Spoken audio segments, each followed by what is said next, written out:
네, 정보톡톡 오늘은 정신력이 강한 사람들에게서 나타나는 특징들을 살펴봄으로써 우리가 멘탈을 어떻게 다스리면 좋은지 알아볼까 합니다. 상대로부터 상처가 될 만한 말을 듣거나 예상치 못한 문제에 직면했을 때 어떤 사람은 이성을 잃기도 합니다. 감정을 통제하지 못하는 거죠. 반면에 어려운 상황에 처했어도 이성을 붙잡고 비교적 덤덤한 반응을 보이는 사람도 있게 마련이죠. 이들은 정신력이 강해서 같은 상황을 두고도 자신의 감정을 비교적 잘 조절하고 현실적으로 생각하기 때문에 쉽게 슬럼프에 빠지지도 않습니다. 정신력이 강한 사람들을 우리는 멘탈갑이라고 부르기도 하는데요. 그들에게는 공통적으로 나타나는 특징이 있습니다. 자, 그럼 주위의 환경에 쉽게 휘둘리지 않고 자신의 감정을 잘 컨트롤하는 멘탈갑의 특징 11가지를 살펴보겠습니다. 첫째, 문제를 정확하게 파악합니다. 이전에 겪어보지 못한 문제가 발생하더라도 당황하지 않고 요점을 정확하게 파악한 후에 해결책을 생각합니다. 둘째, 타인의 성공을 시기하지 않습니다. 다른 이의 성공을 인정하고 진심으로 축하하며 묵묵히 자신의 해야 할 일을 해나갑니다. 셋째, 자신이 처한 환경을 탓하지 않습니다. 환경을 탓하기보다는 객관적인 시각으로 근본적인 문제를 찾으며 세상이 공정하지 않다는 것을 받아들이고 자신에게 주어진 환경 안에서 최선을 다합니다. 넷째, 변화를 회피하지 않습니다.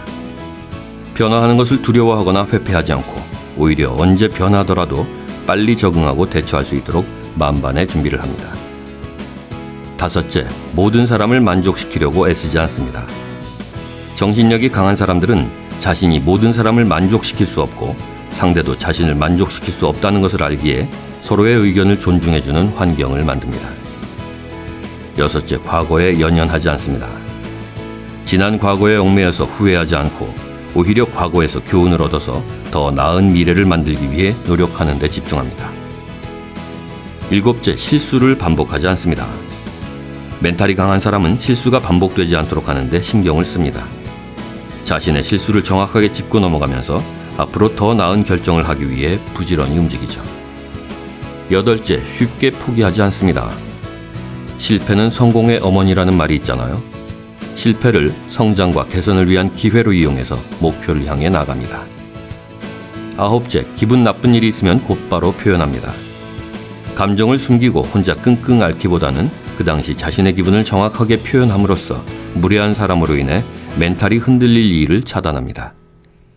10번째, 예상했던 문제가 발생했을 때 담담하게 대처합니다. 멘탈이 강한 사람들은 무언가를 할 때 이익과 위험이 무엇인지 정확하게 분석한 뒤에 뛰어들기 때문에 예상치 못한 문제가 발생하더라도 담담할 수 있습니다. 11번째, 즉각적으로 좋은 결과를 얻을 것으로 생각하지 않습니다. 변화가 일어나기까지는 시간이 걸린다는 것을 이해하고 있기 때문에 어떤 행동을 할 때 즉각적인 결과를 기대하기보다는 끈기를 갖고 꾸준히 노력합니다. 어떻습니까? 여러분들도 이런 멘탈을 갖고 계신가요? 혹시 그렇지 못한 점들이 있다면 오늘 말씀드린 내용이 여러분의 멘탈을 강하게 하는 데 도움이 될 겁니다.